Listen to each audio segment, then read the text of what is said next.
Fala moçada, beleza? Dando sequência ao estudo dos animais, hoje vamos falar desse filo. Um filo muito numeroso, galera.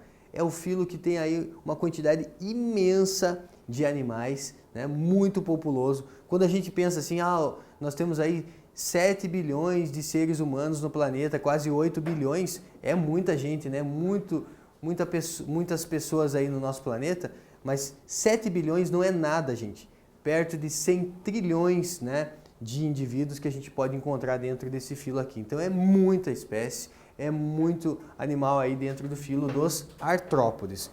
Quando a gente fala de artrópodes, o nome já diz, né, artrópodes. Veja, eu posso escrever artrópodes ou posso escrever artrópodos, tanto faz, tanto faz. Podes significa patas. Patas. Artro vem de articuladas, então patas articuladas. Os artrópodes, eles têm essa característica de ser um grupo muito numeroso. Por quê? Devido ao sucesso evolutivo, mas o que garantiu o sucesso evolutivo deles?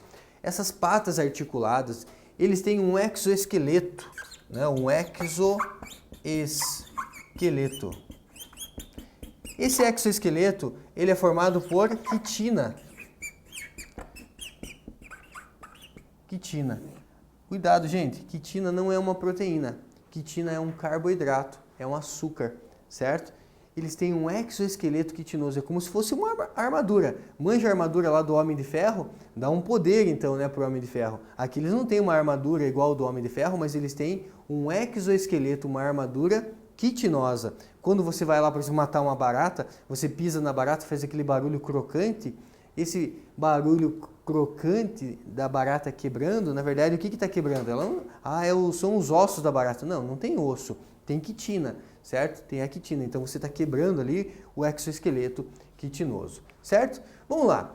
Então, são patas, são apêndices articulados, né? Até o termo mais correto aqui seria falar de apêndice, porque nem sempre a pata pode ser, né, uma pata corredora, no caso do inseto, pode ser uma pata com função de natação, no caso de um siri, mas nem sempre é pata. Por isso o termo mais usual, né, mais correto até seria falar apêndice articulado, porque pode ser uma antena sensorial, é uma estrutura articulada, ou pode ser um órgão copulador, também é uma estrutura, né, articulada. No caso do macho da aranha, ele tem um órgão, né, uma estrutura copuladora articulada, então um apêndice articulado. Show de bola?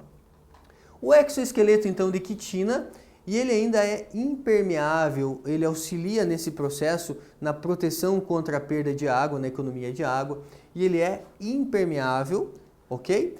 Quando a gente fala de artrópodes, o que é importante a gente saber? Quem são os artrópodes? A gente vai estudar aqui principalmente, gente, os insetos.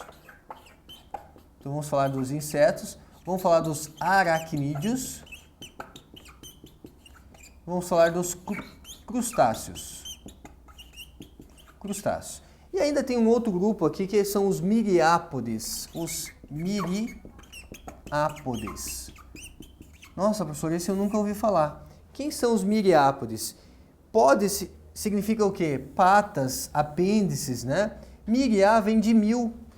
Qual artrópode que tem 1000 patas? Não tem 1000 patas, mas tem muitas patas. Aqui nós temos, né, os quilópodos, que são as lacraias, e temos os diplópodos, que são os piolhos de cobra. Então, tanto as lacraias quanto os piolhos de cobra também são artrópodes. Então, fazem parte desse grupo ali dos miriápodes, né? Os quilópodos e os diplópodos.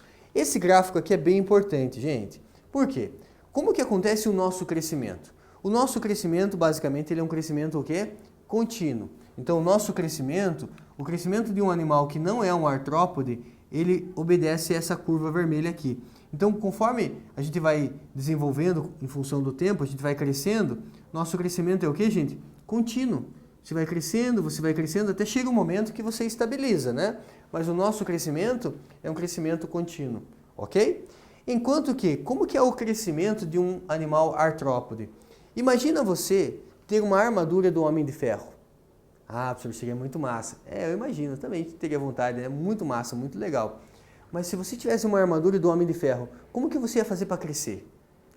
Ia ter que tirar a armadura, crescer e daí usar uma armadura maior. Exatamente isso. Um artrópode tem que fazer isso. Para ele poder crescer, o que uma aranha faz para ela poder crescer? Ela geralmente se esconde atrás de um quadro, atrás do guarda-roupa, um local que ela vai se sentir um pouco mais segura. E o que ela faz? Ela troca o exoesqueleto. Ela tira esse exoesqueleto, ela cresce e aí ela produz um novo exoesqueleto. Ah, é assim que eles crescem. Exatamente. Uma cigarra.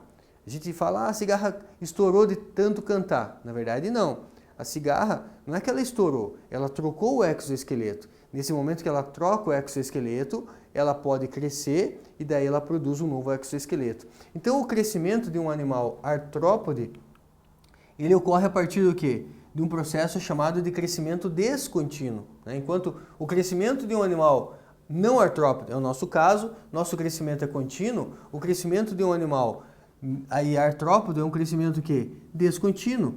Ele cresce quando ele está sem o exoesqueleto e ele fica um tempo sem crescer. Daí ele sofre o que a gente chama de muda. Muda ou equidizes. Tem um hormônio, inclusive aqui, que é o hormônio equidizona, que é o hormônio da muda. O hormônio equidizona é o hormônio que ajuda a auxiliar nesse processo de muda. Então veja, ele fica um tempo sem crescer quando ele está com o exoesqueleto. Para ele crescer, o que ele tem que fazer? Tem que fazer a muda. Tem que fazer, né, a troca do exoesqueleto. Então ele faz a muda, cresce, produz um novo exoesqueleto, fica um tempo sem crescer. Faz a muda, cresce. Então, um crescimento de um animal artrópode é um crescimento o quê? Descontínuo. Legal? Então tá aí, esse gráfico é bem importante. Aqui você está vendo o momento que uma cigarra está fazendo a muda. Então você está vendo ela saindo, né? E isso aqui é o exoesqueleto antigo. E aí veja, nesse momento ela ainda vai ter que produzir um novo exoesqueleto.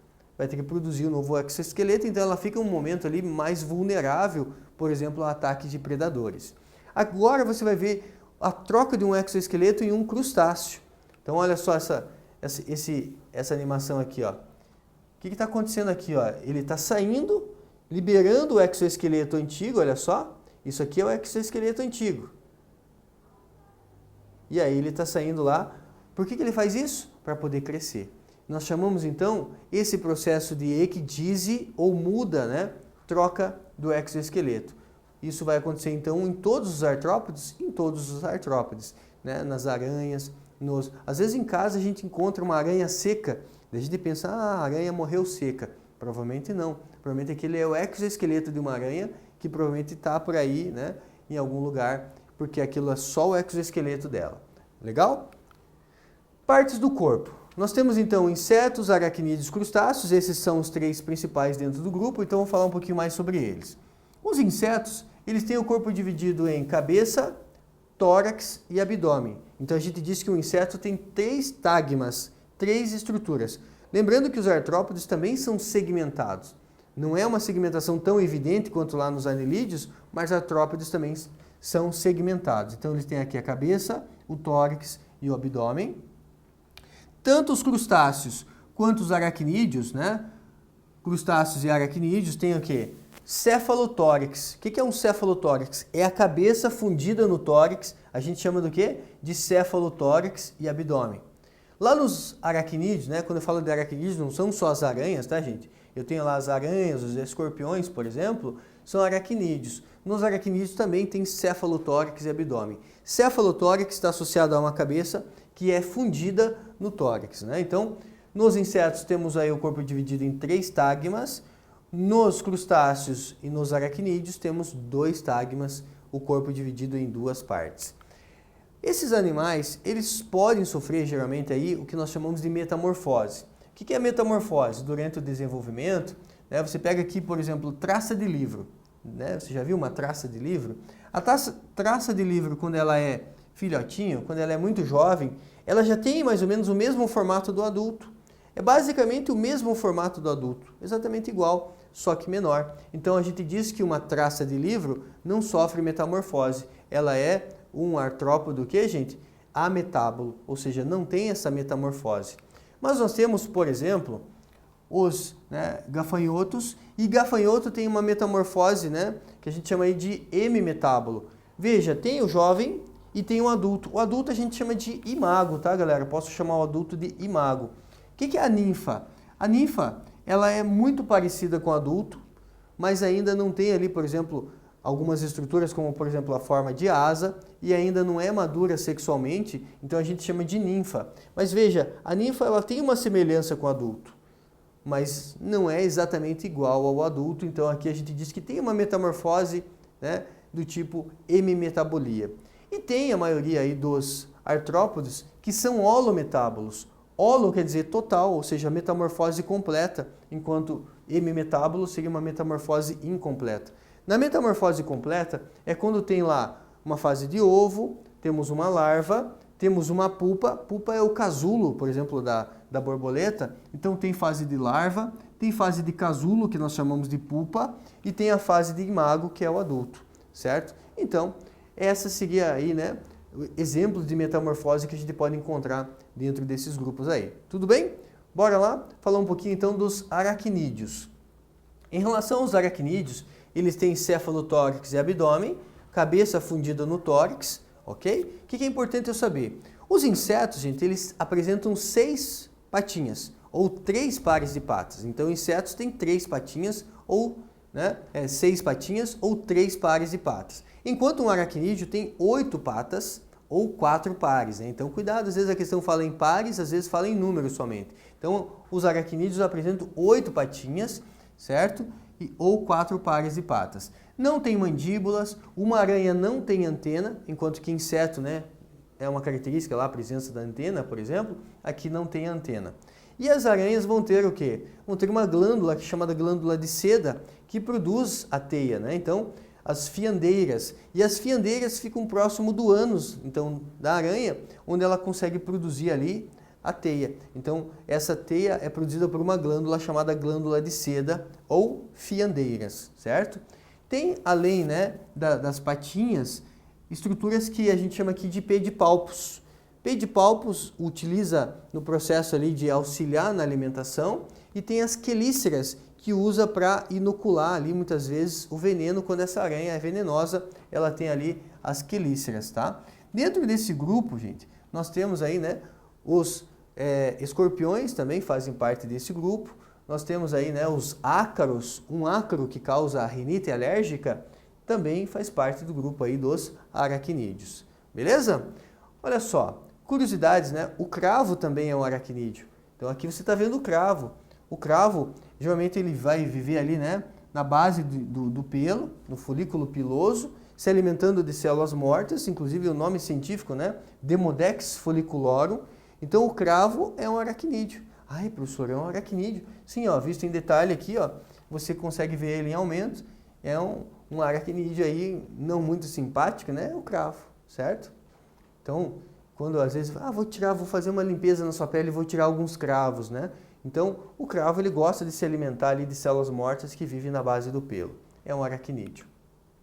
A sarna também é um aracnídeo, então aqui você vê, né, o Sarcoptes scabeii, também é um aracnídeo que pode causar aí erupções cutâneas, muita coceira na pele, e aí, né, a pessoa tem que fazer um tratamento ali para conseguir eliminar, então, esse aracnídeo aí da pele. Então, a sarna, né, doença causada de pele, causada por um ácaro escavador. Esse ácaro escavador, né, o Sarcoptes scabeii, causa aí a famosa sarna.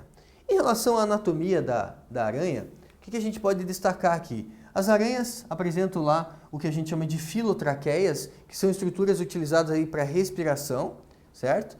Essas filotraqueias aqui em detalhes para vocês, então são estruturas em que o ar vai passar e ela vai fazer com que esse ar vá direto para os tecidos. Esse oxigênio ele não passa pelo sangue do animal, ele vai direto para os tecidos. Então esse sistema a gente chama de sistema de filotraqueias ou pulmões foliáceos. Não é um pulmão, né, igual o nosso. A gente chama de pulmões foliáceos ou pulmões livro, porque ele lembra como se fosse uma pilha de livro. Então, posso chamar de pulmões foliáceo ou pulmões livro, em que o ar passa e esse oxigênio já vai direto para os tecidos. Então, a respiração de uma aranha por filotraqueias, né? Em relação ao sistema circulatório dos aracnídeos, é um sistema circulatório aberto. Não tem aí, né, o sangue, ele acaba tendo ali, extravasando em algumas partes do corpo, então sistema circulatório aberto. Sistema excretor, as aranhas, elas têm ali o que nós chamamos de glândulas coxais, então glândulas coxais e túbulos de Malpighi para a excreção. Então, como que excreta? Tem Qual a estrutura? Tem glândulas coxais ou túbulos de Malpighi. Legal, gente? Vamos dar uma olhada então aqui em um exercício para a gente fixar bem esse conteúdo. São características gerais dos artrópodes. O que traz de características gerais? Apêndices articulados, patas articuladas é uma característica importante. Então, patas articuladas e exoesqueleto é uma característica aí bem marcante desse grupo. Legal? Finalizamos assim mais um grupo animal. Até a nossa próxima aula. Um grande abraço. Tchau, tchau.